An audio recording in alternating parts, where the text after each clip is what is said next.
অজু ছাড়া নামাজ হয় না, এটা আমরা সবাই জানি। অজু ছাড়া ফরজ নামাজ তো কি, সুন্নাত নফল নামাজও হবে না। অতএব অজু হলো নামাজের অত্যাবশ্যক পূর্ব শর্ত।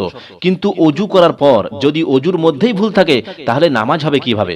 আজকের ভিডিওতে আলোচনা করব অজুর মধ্যে যে একটি ভুলের কারণে অজুকারী জাহান্নামে যাবে। অতএব ভিডিওটি শেষ পর্যন্ত দেখুন, এবং এই ভুল যদি আপনার মধ্যে থাকে তো অবশ্যই শুধরে নিন, এবং আপনার প্রিয়জনকে ভিডিওটি শেয়ার করুন, যাতে করে সেও এই ধ্বংসাত্মক ভুল শুধরে নিতে পারে।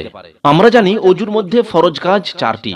সমস্ত মুখমণ্ডল কমপক্ষে একবার ধৌত করা, কুনই সহ উভয় হাত কমপক্ষে একবার ধৌত করা, মাথা মাসেহ করা, টাকনু সহ উভয় পা ধৌত করা। এই ফরজগুলির মধ্যে কোনো একটি ফরজ কাজ বাদ পড়লে একদিকে যেমন অজু হবে না, অন্যদিকে ধৌত করার সময় চুল পরিমাণ শুকনো থাকলে তার জন্য জাহান্নামের কঠিন আযাবের কথা ঘোষণা করা হয়েছে, বিশেষ করে পায়ের গোড়ালির ব্যাপারে। হযরতে আব্দুল্লাহ ইবনে উমর রাদিয়াল্লাহু তাআলা আনহু থেকে বর্ণিত, তিনি বলেন, রাসূলুল্লাহ সাল্লাল্লাহু আলাইহি ওয়াসাল্লাম কিছু ব্যক্তিকে অজু করতে দেখেছেন যে তাদের গোড়ালি চমকাচ্ছে, অর্থাৎ পায়ের গোড়ালি শুকনো রয়েছে। তিনি বললেন, ধ্বংস শুকনো গোড়ালির লোকেদের জন্য তা জাহান্নামের আগুনে জ্বলবে, অতএব তোমরা ভালো করে অজু করো।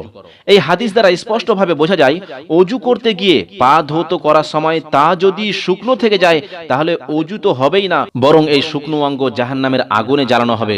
রাসূলুল্লাহ সাল্লাল্লাহু আলাইহি ওয়াসাল্লাম ইরশাদ করেন, লা ইয়াকবালুল্লাহু সালাতা আহাদিকুম ইজা আহদাসা হাত্তা ইয়াতাওয়াজ্জা। আল্লাহ তাআলা তোমাদের কোনো অপবিত্র মানুষের নামাজ গ্রহণ করবেন না যতক্ষণ না সে অজু করে। রাসূলুল্লাহ সাল্লাল্লাহু আলাইহি ওয়াসাল্লাম আরো বলেছেন, যে ব্যক্তি সুন্দরভাবে অজু করে অতঃপর একনিষ্ঠতার সাথে 2 রাকাত নামাজ আদায় করে, তার জন্য জান্নাত অবধারিত হয়ে যায়। আল্লাহ তাআলা আমাদেরকে সঠিকভাবে অজু করে নামাজ আদায় করার তৌফিক দান করুন, আমিন।